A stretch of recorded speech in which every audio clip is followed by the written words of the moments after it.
Welcome to Flipping the Table. Today, Michael talks with Stuart Woolf, one of California's most successful and large-scale farmers. Stuart is committed to healthy soil, a diverse crop mix, and constant innovation. His company's approach is meant to ensure the family's operation can adapt to the complex and constantly changing realities of farming in the modern world.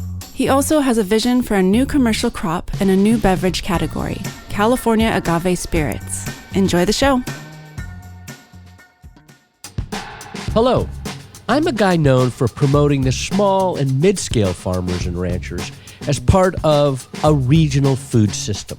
But I'm also known for not equating big agriculture with bad agriculture. Some of the very best farming I've seen is done by very big operations. It all comes down to the approach of farmers and ranchers to their land, their workers, their community, and the society at large. What I really care about is a care for the soil, and most importantly, a focus on diversity. Because diversity is key to resilience. Diversity of scale, diversity of crops and breeds, cultures and cuisines, and ways of thinking all make agriculture more adaptive, interesting, healthy, and beautiful. That is why I hold my guest today, Stuart Woolf, in high esteem. He is among the best examples of a large-scale farmer that I know. His family has farmed for 3 generations, and for most of that time centered on the west side of the great Central Valley of California along Highway 5, near the small rural town of Huron, which is about 55 miles southwest of Fresno. If you've ever driven down Highway 5 from the Bay Area to Los Angeles, you've driven right through land he farms. The Woolf Farming Company grows almonds, pistachios, canning tomatoes, grains, garlic, rosemary, cover crops, and as of late, agave, which some of you will know is the plant distilled to make tequila and mezcal. Until last year, Stuart was CEO and president of his family's company, which has about 100 full-time employees and farms about 30,000 acres across the state. With his nephew now running day-to-day operations, Stuart has time to focus on a passion for growing a plant that is tough and consumes only about 10%, I'll say that again, 10% of the water of nuts or tomatoes. And when harvested, cooked, pressed to capture the juices, and then distilled, it becomes a very popular spirit. In fact, tequila and mezcal are the fastest growing products in the spirits category. So today we'll explore Stuart's approach to agriculture and how he came to see agave as a great crop to experiment with and what he thinks it might create for California's farmers and his community. I know you will appreciate Stuart's focus on resilience and enjoy his optimism and faith in California agriculture's long-term future. Let's begin. Stuart Woolf, it is great to be here at your farming operation just outside Huron, California, in the heart of the Central Valley, really. How are you today? I'm doing great. And Michael, it's great having you back to Woolf Farming. It's been a while. It's like a couple decades, I think. It might be 7 years, 6 or 7 years. I remember I came and gave me a tour of almonds. It was during the drought, actually, because I remember the trees. They were having to drink water from the ground, and they were browning. I remember you worried about that. I remember you taking me out to your beautiful fields of tomatoes, and we sat on the harvester while they were working it, and that was a lot of fun. And I'm a big tomato paste fan. So. Wait, that was only 7 years ago? Yeah. Time flies when you're having fun. So anyway, we're here today because you sit in a very interesting position as chairman of the board now of Woolf Farming Company. Mm-hmm. And it's a very interesting operation. So I want you to talk about your origin story. Like, how did you get to this? And then tell us about the actual farming operation. Yeah. So years ago, I'm going to be turning 66 in May, but when I was about 3 years old, I was living in Huron and with my family. 3 years old? 3 years old, my family, we moved to Fresno. And anyway, there were 6 kids in my family. And then, fast forward, my father was working for a guy named Russell Giffen, who was a pioneer kind of out in this area. And after about a 35-year career with Russell, he started his own farming operation, Woolf Farming. He started that in 1974 when he was 57. Wow. And at the time, I was about 15 or 16 years old. And so I found myself coming out and weeding and driving tractors, driving the water trucks. Kind of, my dad was really big about, his sons going out and working and doing the things that other people did on the ranch. And so, there's a number of people that still work here that I spent time working in the fields with. And Wow. But that experience, what it really taught me was I am not cut out for farming. I do not want to do this. And I ended up going to Berkeley. I then went and got an MBA at Boston College. And like for the first time, my father came out when I was graduating from college, and I was married at the time. And he just said, I think you're missing an opportunity here with the family farming operation. And you're making a judgment call kind of based on your past experience. But for the first time, he really spoke to kind of his real love for farming and the reason that he was out on the farm all the time and wasn't at home as much as, I would have liked him to have been is because he just was so passionate about it. He loved being out there. He would tell me he never felt like he had really a day of work in his life. It was just kind of a joy to go out there. And he encouraged me to come out and give it a go. So I did. And in those early years... What year would that have been that you came back? I came back in 1986. Okay. And when I started, he set aside a couple fields for me to kind of manage on my own. And it didn't take that long before I realized this is just the coolest thing, being a farmer and starting with like a sack of seed and growing tons of something. And it was just really cool. What were you growing back in those days? Well, then we were growing processing tomatoes. This is before we built our processing facility. We had a scattering of pistachios and almonds. To my dad's credit, when he started his own farming operation, he didn't want to be dependent on the traditional commodity crops here. So those would have been, like grains, melons, cotton. There was some processing tomatoes. But he really wanted to focus on crops where California had strategic advantage and crops that you got a better return per acre foot of water. He was in a part of Westlands that received less water than the vast majority of the district. And it's kind of interesting. Even when back in the 70s, he started using drip irrigation and futzing around with it.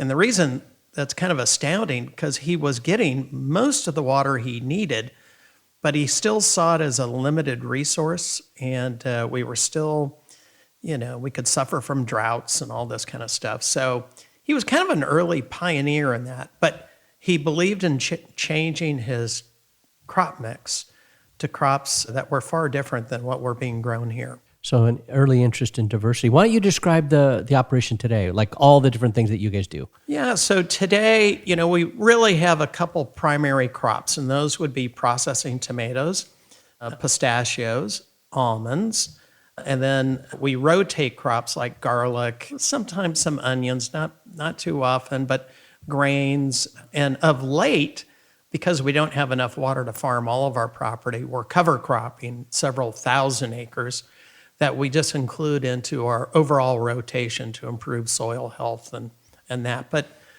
those three are the primary crops that my father, Jack Woolf, kind of chose back in the 70s, and they've all done well. Wow. And I think you said that he lived to 103?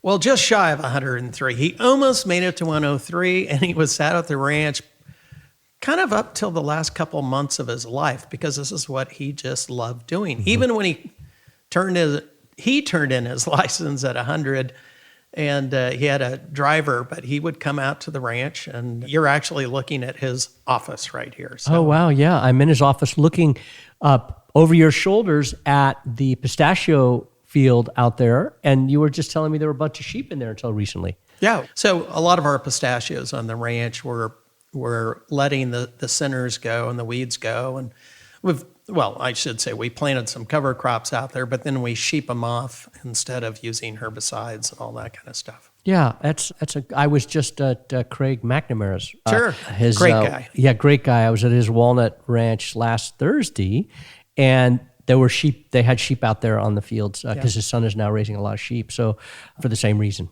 really nice to see. So, is it fair to say, I mean, this is my impression of you because I have known you for a few years, and you seem like you guys have always been very focused on trying to do it well.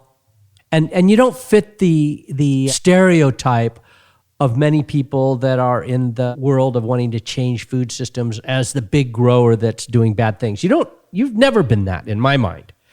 Well, I don't know how you're defining that exactly. It's funny, right now I'm perceived to be a big agave grower because I have a couple hundred acres of agave.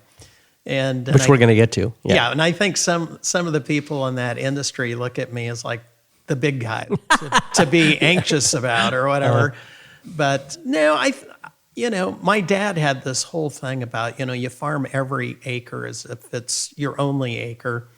And so, we just love farming. And so through the years when we had, say, a neighbor or somebody wanting to get out, we were always interested in staying in. So our families kind of plowed our earnings, by and large, all back into this farming operation. And my siblings and I, what's remarkable, this is a family business. There's 6 in my generation, and they're all very proud of ownership. Mm-hmm. And they're not all out here farming, but they really hold this property and my parents' legacies. We hold that kind of dear to us. Would you mind saying how many acres you farm now?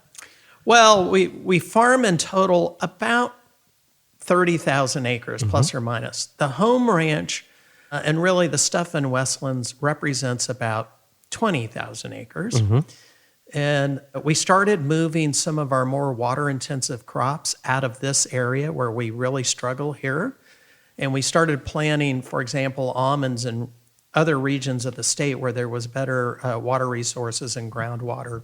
And this was kind of part of our program to figure out how do we hang on to this land. Well, part of it was we need to invest elsewhere. Mm-hmm. Smart diversity. I mean, when I think of you, and this goes back, I think of someone who, and you described it, this idea of diversification, diversity of crops, adaptation, new technologies, new stuff, vertical integration. You can talk about the tomatoes. It'd be interesting. I think people would like to hear that because California is such a huge tomato paste producer.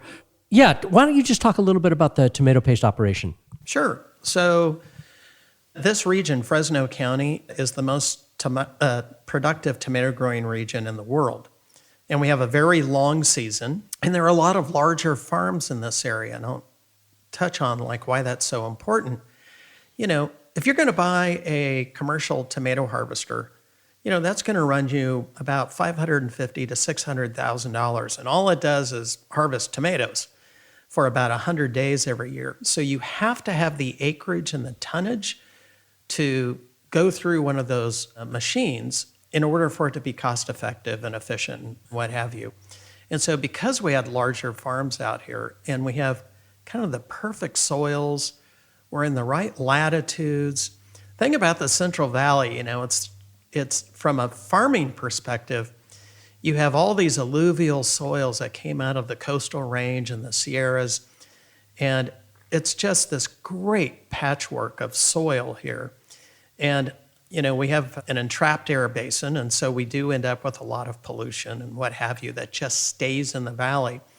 But the other thing, it stays in the valley because of this air basin.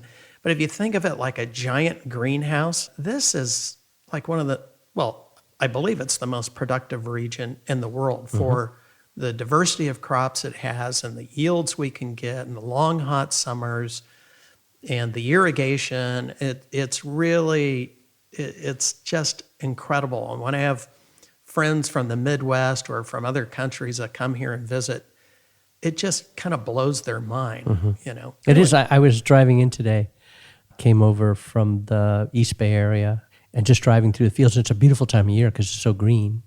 And I was just reminded, as I am every time I drive through this region, how spectacular it is in terms of agricultural diversity and scope and scale. It is remarkable. We are blessed. Oh, we're completely blessed. And, we can grow over, I don't know, something like 300 or 400 different crops here commercially. And if you think of California in total is about 100 million acres in size. For irrigated agriculture here in the state, it really represents about 8.5 million acres, 8.5% of the state's acreage.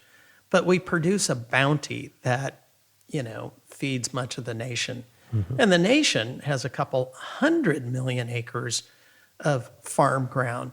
Not all of it is irrigated. Not all of it is as diverse. It's just so incredible that if you're going to grow something, California is a great place to be. It's true. Oh, there was a question about the tomatoes. Yeah. So Okay. What year did you guys decide to build your own plant? Because it's a competitive market. That's my background, was working with tomatoes for Riverbend. You might remember that company from years ago. And they had the plant down in Visalia. Sure. And so, when did you decide to vertically integrate, and why, and how has that worked? Well, we realized tomatoes is a crop that we did enjoy competitive advantage in Fresno County. We could out-yield other tomato growers kind of throughout the world. And anyway, so we were very, very aware of that. The other thing in Fresno, within California, we start a little earlier down here, and we can actually grow this crop late into the season. So, this is a crop that this county historically would grow about, a third to 40% of the state's crop right here. And so years went by, and what would happen, we would grow for companies like Heinz and other processors. And as the season would move north, it could happen that they would abandon fields here, so they wouldn't have to make the long haul. And it was about 1988, and the canneries had pulled out of this area, and we lost about 15,000 tons that we just had to disc up because none of the canneries would take them. Was that the year that the paste price crashed because of the Gulf War? The first can't Gulf War? remember. I think it was. But you because should I was remember. in that. I was in that. I was a sales guy then when that was happening. Yeah. So anyway, I just remember my dad, who never popped a vein or lost his temper or whatever. I remember when he was being told that they couldn't take the tons, he just said, well, that's okay. It disappoints me greatly, but, we're going to figure out how to move on and everything. And after the guy representing the cannery left, I said, Dad, I just can't figure out, you don't seem wound up. And this is a big hit to us, it was like $750,000. And that was a lot of money for us. And he said, no, those guys just helped me with a decision to build a tomato facility, and we're going to start on that tomorrow. Good for him. Yeah. And the simple thought was, if we could build a tomato facility in the middle of the most productive tomato growing region in the world with the shortest haul, we should be able to kind of stick it out. So in about 1990, we had a plant that would run 350,000 tons. We were so sure of ourselves that we thought we better go down to the desert and haul tomatoes in to run those tomatoes before our crop From came the in Imperial Valley. to get all the bugs out of the system, Yeah, right? Right. And anyway, that's a long haul and it's expensive. But the plant started, it ran well, and then from there we produced some really good thick paste that, as you well know, this is what the industry really wanted, was high viscosity, thick, low Bostwick paste. And we were able to do that very, very well. And from there, we then just started growing the business. And so today we have capacity for about 1.1 million tons. Wow. But, it was a real simple thought process. Let's just build the plant in the middle of the most productive region with the lowest hauling cost. And the haul is a huge cost item on that lower value tomatoes. Right. Wow. Interesting. But also it shows, again, forward thinking, seeing kind of what was possible, and also demand was growing worldwide at that point. So that's, except for that 1 year, the Gulf War. So that's interesting. So I want to get into this whole idea of diversification. And one of the things that I've noticed is through the years, there's a lot of terminology around this idea of sustainable agriculture. So that was organic was first, it's kind of in its own category, but then there was this idea of sustainable agriculture that's not quite organic, but aiming towards the same thing, to keep agriculture alive in perpetuity. Then we moved to this idea of climate smart, was kind of the terminology that the state uses even still for a lot of its grant programs. And now we're talking about regenerative agriculture, and the state is now defined, or is in the final stages of defining that term legally so that it can grant money for programs around that, healthy soils and things like that. So I'm just curious, because sometimes I hear a lot of skepticism from growers around the fact that this word changes all the time, like it's a trend or it's a fad. What are your thoughts on that? I'm curious. Well, I think the different terms or whatever, you could maybe argue they're fads or what the terminology. But for me, the simple concept and idea is like, we moved through a part of agriculture where we got turned on to synthetic fertilizers and pesticides and all this kind of stuff. And there's no doubt that we, like in my dad's era, they really drove yields and really had a positive impact on yields. And what they probably didn't appreciate was maybe the impact on the soils and what have you. So, I think there's no doubt, I'm very interested, like right now, like if I can leave our family's operation to the next generation, like in bigger and better shape than it was received, that's kind of our family mission statement.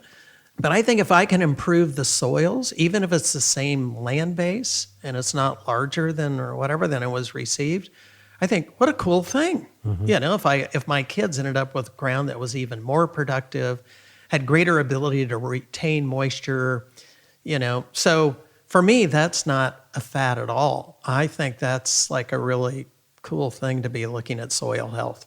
So when I think of regenerative ag, I really link it to soil health. Regenerative ag by itself, though, it's not easy. Right. It's a process that you need to like own and carry through. But we do have a diversity of crops. Like one of the issues that I'm anxious about, all the cover crops and stuff we have on the ranch, those can become a host environment for insects that we're kind of battling in tomatoes or almonds or what have you. And so it's really about finding the right balance and really knowing your populations and what's going on. So it's hard work. It's science. It's science. It takes a lot of effort, but our goal, and we believe we're seeing it, and the way that we're seeing positive benefits from these practices. So one thing that I noticed a couple of years ago when we had a real wet winter, normally our roadways here would be flooded. There would be floodwaters on the ends of every field. Water would be moving all across the property. When we planted all those cover crops, it just took that moisture in. We didn't have the amount of flooding. Beautiful. It was incredible. And you knew that it was percolating, going in the ground. So, that was the evidence. That was the proof. Well, it's funny. There's not like one single measurement of true soil health. And so you can go out and try to measure carbon in the soil, and you can do all these different things. But at the end of the day, we know the tilth of the soil is better. It doesn't work up as cloddy as it used to. We know that it takes in, the moisture. And my guys out in the field are reporting a whole host of other items that they think are of value. Corollary benefits. Yeah. And so, I think for the USDA to really create programs where they're helping fund and direct dollars, I think they got to really figure out how do we measure this to really encourage and have an impact. And I don't know that we're there yet, but I think we're headed that way. Mm-hmm. We have been. Yeah. But I want to go back to sustainable farming or, the farming that we were doing just as conventional growers was very sustainable. I don't know of anybody that farmed their way out of existence kind of thing. And our yields had continued to improve. And an operation like this, we're adopting all kinds of practices. It's not like we're just in one lane. We're always trying to figure out if we can farm smarter and better. And so it doesn't mean, well, we just need more synthetic materials. We adopt and adapt, and I think that's part of farming. And so anyway, that is kind of the heart of farming. I mean, Yeah. it's constant adaptation because nature is constantly evolving, and trying to track nature is really complex. One thing I noticed is when I first got here, I was reading the recent almond board publication, almond industry, kind of the state of the almond industry. the almond almanac. The almond almanac, yeah. And there was an interesting little piece in there about the fact that a lot of the synthetics are becoming less effective. Like the pests are ahead of the synthetics. Yeah. So this gets back to that thing you said about balance. Like, how do you find that balance where you have a dynamic where there's enough beneficials to handle and you don't get a lot of crop loss? That is complex. It's super complex, and every year the balance changes depending on weathers and when you're getting warm weather and what insects are hatching and what, it's this. This is what I love about farming. It's like every year you start a whole new season with a whole new set of challenges. I often tell people, friends of mine in the Bay Area, it's like football season starts again, and you've got new players, you've got all this stuff, and you don't know how it's going to end, but you're just in the thick of it. And anyway, and then you end up harvesting the crops, you figure out how you did, and you start all over again. Yeah. It's cool. Yeah, it's exciting. Yes, I agree. So, as with this backdrop of the idea of water as a challenge, your family's real focus on water and the need to be smart about how you use water, you have now engaged in a whole new realm of agriculture having to do with the agave plant. Yeah. So I'm really curious about what sparked that, what your vision is, where you are in achieving that vision, where you want to go with it. Yeah, no. So, let me just start by saying, you think about my dad when he started in 74, and he had plenty of water, surface water and well water. His primary focus was like, how do I optimize these lands that I'm irrigating? What crops do I grow? What percentages, how do I rotate all this stuff and all of that? So my challenge and the challenge of this generation, now that we don't have the water and we have a pretty good chunk of our ground, we estimate when SGMA is fully implemented, which is the state Groundwater Management Act, right? That's going to reduce our ability to pump, and that together with just losing our basic water supply for a whole host of reasons, including climate change and what have you. So we know that in all likelihood we're going to be fallowing 30-40% of our ranch, our family's legacy. So our challenge is to figure out, how do we optimize those lands that we're not going to be irrigating? And, how do we generate income and what have you to allow the rest of it to continue to stay in place? So part of that, we're entering into long-term solar leases. We've taken property out in this area where you can recharge and bank water in those wet periods. And so we have a number of water basins.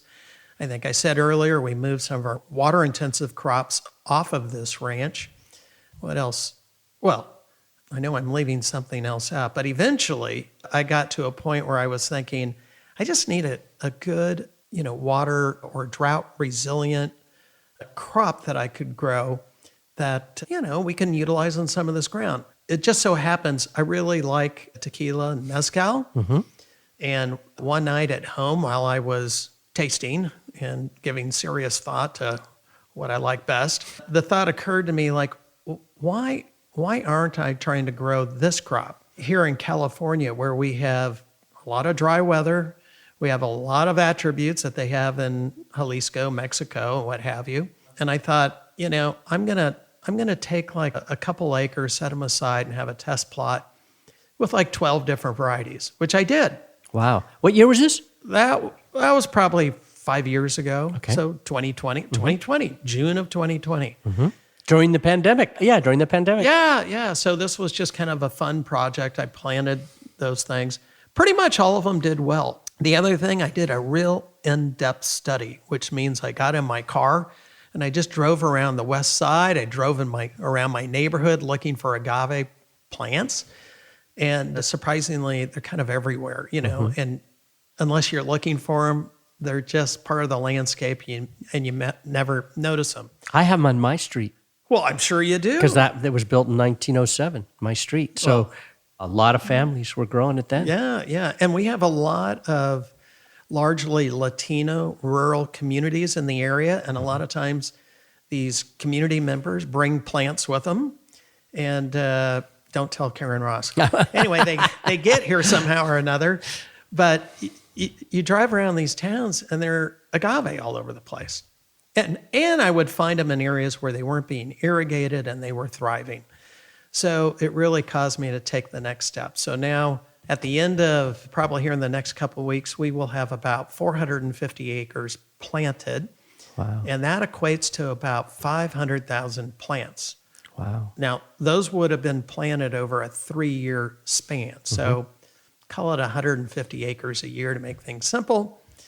And I'm growing a handful of different varieties, but I'm super excited about this. I think it's a lot of fun. We hope you're enjoying this conversation of Flipping the Table. Please subscribe to this podcast and write us a brief review and give us a rating. These help us to improve the show and to build our audience. More listeners will help grow the movement to make food and farming solutions to many environmental, health, and social problems we face. It's easy. Please subscribe, review, and rate. Now back to the conversation. As many people will know, you can't harvest it, distill it, and call it tequila because it's not from the tequila region, the part of Mexico where it's grown. So what is the vision for the distilled liquor that comes from this? It's not spirits, it's not liquor, it's spirits. Right, the spirits. Well, so one thing, we created an agave council. So we have an industry organization. Craig Reynolds. And we passed legislation to create a standard of identity for California that differs from Mexico. So in Mexico, all you need to do is have 51% agave sugars to call something a tequila. Really? I didn't realize. Only 51%. Only 51%. And it can only come from one variety of agave known as Tecliana or Weber Azul or blue agave. So that's the one agave. And then there are particular regions in Mexico that you can only get that agave in those regions and call it tequila. Here in California, it has to be 100% from agave sugars. You're not going to put corn syrup and distill it and all that kind of stuff. So that happens? I mean, that's already in place. But I mean, when you buy a Mexican tequila, you're getting corn sugar sometimes? Well, you can, but really the higher end tequilas that I think most people are drinking generally say 100% on the bottle. Okay. But there's still things called mixto that is a mix of those. That's far cheaper. And if it's 100%, it will say so on that label. Okay. So I'm sorry, I didn't mean to interrupt. I just want to get clear on that. In California, it's got to be 100%, but you can use any varieties you want. And so we're not trying to make tequila, or we're not trying to make mezcal. We're trying to make a California spirit that has all of California's terroir, which is vastly different than what you have in Mexico. So in Mexico, around Jalisco, most of the growing areas are about 5,000 to 6,000 feet above sea levels. They're in different latitudes. They're in volcanic, iron-rich soils. Here on this farm, we're located at about 250 feet above sea level. We're entirely different latitudes, which means we have cold, wet winters and long, hot summers. In Mexico, they have warm, wet summers and then long, dry winters. And their cold temperatures don't go as low as ours, and their highs aren't as high either. Because of the altitude. Yeah. So, and the length of their summer is just flat shorter. So my hope is that if we farm these here and if we put them under drip and we get the right varieties, we should be able to grow a plant faster here in California, we should be able to grow the plant bigger and hopefully have more sugar. So that would offset some of the advantages Mexico has with very cheap labor and, those kind of things. You'll have larger yields. But we got to get there.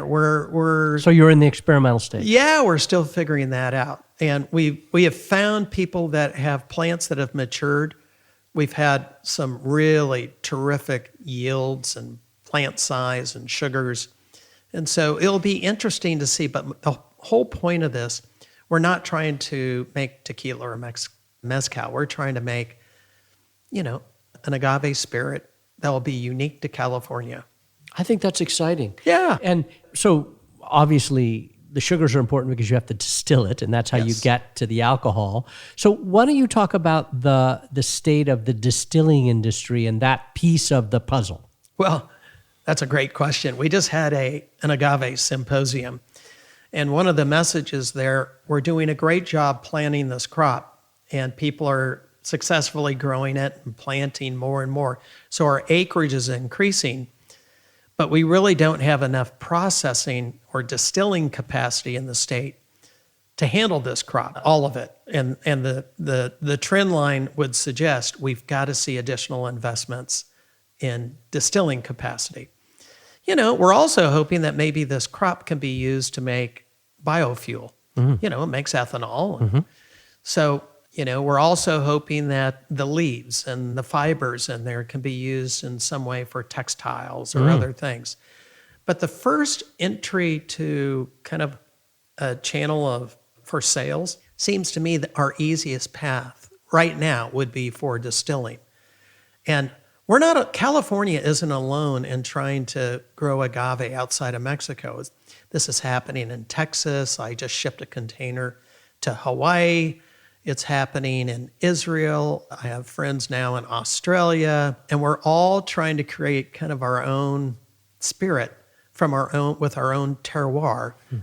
So it's going to be really interesting. 10, 20 years from now, you'll likely be able to try these spirits from different regions of the world or different regions in the U.S. So it was just kind of a fun project. That's cool. So how many acres total of agave are in California now, do you think, that would be, let's say, harvestable this year? Oh, that would be harvested. I would guess the stuff that could be harvested is maybe 30 acres, maybe 40. Oh, that's all. Okay, Yeah. so it's quite small. And we've now have planted, I would estimate, about 700 acres. Okay. A year from now, I would fully expect that to probably be closer to 1,100. And then these plants are clonal, so they start producing their own clones, so people will have more plants to replant if they so choose. But I think I'm a little bit anxious and cautious about, I want to see the capacity go in to process it before I just... Yeah, go hog wild. Yeah, but think about it, Michael. We have a lot of pioneers out here that are growing a crop that's new to California that really technically doesn't have a home, but it's a huge leap of faith. Yeah. It's super exciting. Yeah, it is exciting. And so, but you have distilled some California crop, right? Yes. I mean, so talk about what you're experiencing with these early distilled products. Well, right now in this state, we have there's kind of 4 key craft distillers that have really kind of futzed around with this stuff. And I think, what we're finding is that you can make a pretty good spirit here, and it's different, It doesn't remind you of tequila. We're also making ensembles where we're taking different varieties and we're blending them, which is creating kind of a really unique spirit. We have some guys that are they're making different batches from different growers, growing different types of agave. We have one guy who is really focused on one variety only, and it's a variety that is found throughout California. And so he looks at it as more like a California variety. Like one that was brought a long time ago by called immigrants, yeah. Called Americana. But if I might, this is Ventura Spirits in Ventura. Ventura Spirits. Okay, that's one of the companies. So One of people the should look for it. companies. Okay. Venus, Venus. over in Santa Cruz. Sean Venus, just doing a great job over there. Shelter Distilling, that has a facility right now in Mammoth. And they've opened another, but they're bringing some plants from the Central Valley to process and everything. It's super cool. And then the guy doing the Americana is Gian Nelson, and real interesting guy, making some, really unique spirits. So do people have to go to these distilleries to get the product, or is it on the market somewhere? Some of these you can buy online directly from the distillery. Ventura, Venice, Nelson's Americana, and then Shelter Distillery with a four you Venus, mentioned. yeah. Venus. And what did I say? Venus? Venus. You said Venice. Okay, sorry. Venus. Okay. So they're out there, and these guys, they're also pioneers, right? So right. They're playing with all different ways to handle this product and how to cook it and process it and everything. So it's, for me, it's a real fun, and for many, it's a fun journey to be trying these spirits as we're growing the crop. And it's kind of like hope building on top of hope. Yeah. And well, that's actually a very good segue into kind of where I want to go next, because first of all, why don't you just tell people the difference in the amount of water an agave plant takes versus an almond tree or a cotton plant or... Yeah, okay. So almonds typically use kind of in the neighborhood of 50 inches of water. Now, I just got to say, because this is my one moment, you get more than an almond off of that. You get almond hull, you get shell, and you have a growing tree that's a carbon sink. So, conversely, if you look at like a tomato crop generally will use about 30 inches, okay? And then pistachios, about 40. Last year on our crop, we used about 2.5 inches. On your crop of agave. Of agave, 2.5 inches versus 30, 40, or 50. 50, yeah, substantially less. And exponential. Yeah, the friends of mine in Israel and Australia, they've told me, actually once we kind of got them rooted in, we just quit irrigating altogether. So we're going to play with some rows and see what happens if we just cut the water off entirely. The key to this crop is to build a little root system, but the trees, the agave, they actually make use of something called CAM, photosynthesis, which means most all of these crops out here we're looking at, they do all of their business during the day, photosynthesizing. Agave and desert plants do that at night. And then they open the stomata, the cell structure of the leaves, and they capture dews in their leaves, like, in the early mornings, and then they go dormant all day long. So the leaf structure itself is like a sponge pulling in water. So they don't have extensive root systems because they're using other parts of the plant. Using the atmosphere to which is, again, it's a crazy cool plant, right? Yeah. And well adapted because, the world, the data says that it's getting drier and hotter, a more extreme weather situation. Labor's expensive in California. Energy's expensive. Now we have trade issues potentially. So I want to get into this. So, you have many years of leadership in the agricultural world here in the state of California on lots of boards. And so I'm very curious about your long-term view of the state's agriculture industry. And, I know, like you said, to be a farmer, you kind of have to be an optimistic person. You got to have faith that it's going to work out. But also you got to be realistic because it's on the ground realism every day. So when you think about the next, how you've been 30 years, 40 years farming? Something like that. Okay. So when you think that far out, 30, 40 years, what do you see? Oh, I see a successful agriculture. Okay. Tell me why. But it's going to be vastly different. It may be a little bit smaller. Maybe we're only at 8 million acres, not 8.5. Could we see 500,000 acres come out of production? Yep. I think that's what PPIC says, right. That we're going to see 500 to 1 million acres. But what I'm curious about, will California farmers continue to adapt and figure out how do they make the best use of the resources that are available to them? So if we're losing resources like water, or labor. We're already seeing investments in how to further mechanize a lettuce harvest or strawberries or pick something that requires a lot of labor. I think we'll continue to see research and investment there. A lot of this ground that we're having to fallow right now, I think we're going to see much more renewable energy, solar and what have you on a lot of these fields. We're going to see growers adapting to like what we're doing, drought-tolerant crops. So some of this land can stay in production. We're going to see a lot of different changes. So, I personally believe we've seen like peak almond. We have about 1.5 million acres out of the 8.5. Might that drop back to something less? I would think so. Might we see the same thing long-term with pistachios? I would think so. We'll probably see fewer dairies. We'll see that shrink down more. Keep in mind on the 8.5 million acres, we continue to grow alfalfa and a lot of forage crops that are lower value crops. There's still a big chunk of that in the state. So the cropping pattern is going to change. The thing that absolutely kind of drives me crazy, I think we're going to see fewer of the legacy family farmers that have been here forever. And I think we're going to continue to see investment from funds and what have you that come in and buy up this land.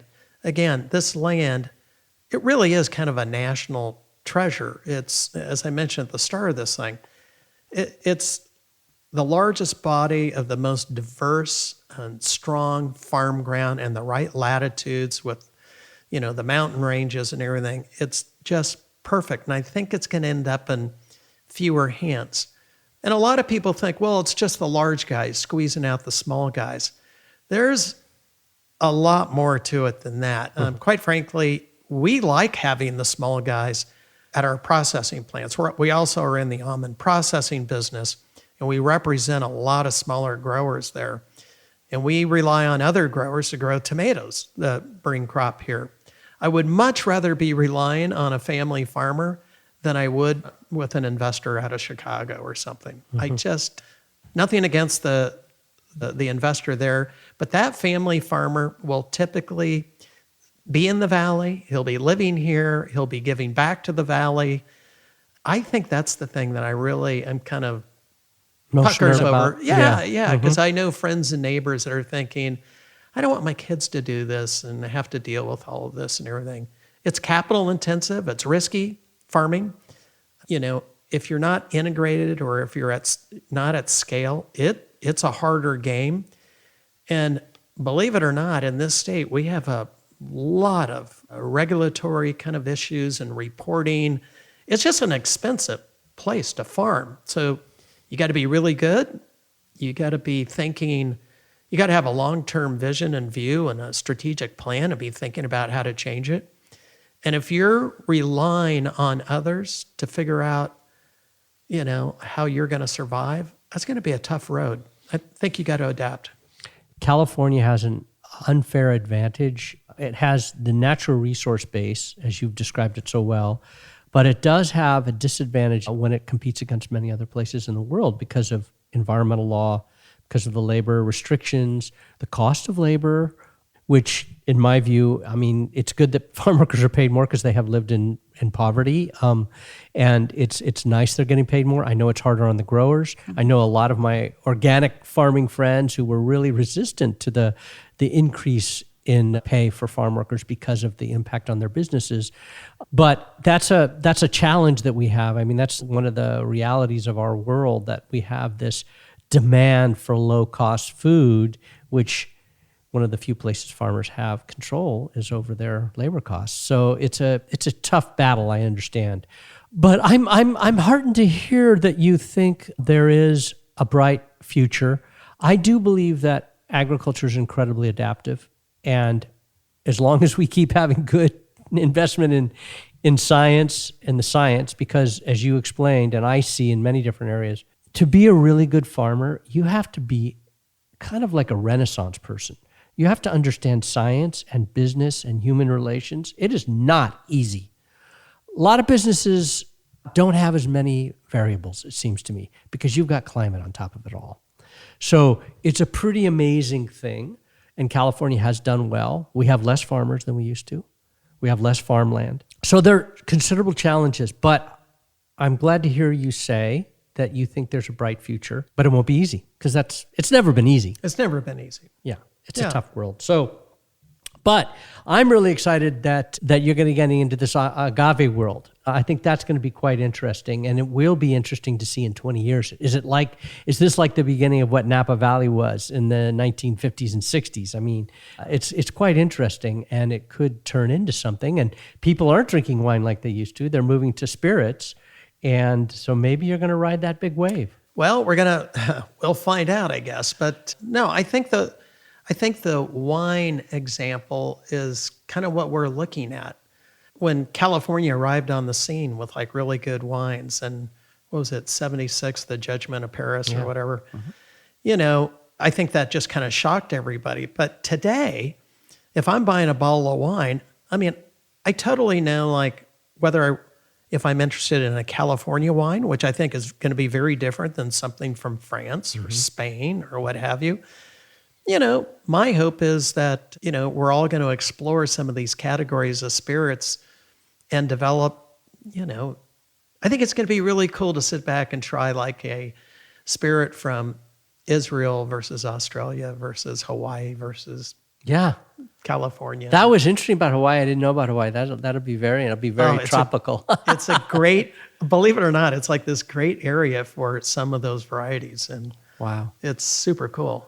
Well, I think we've had a good conversation. I think we're going to go take a little tour of some of the stuff now. So that'd be really nice. And Stuart, really appreciate your time and always appreciate your vision for agriculture, and best of luck in this new endeavor. Michael, thank you for the time. Appreciate it. We hope you enjoyed the show. Please share it with your friends and listen to our next monthly episode of Flipping the Table, hosted by Roots of Change, a program of the Public Health Institute, a nonprofit organization dedicated to building a healthier world.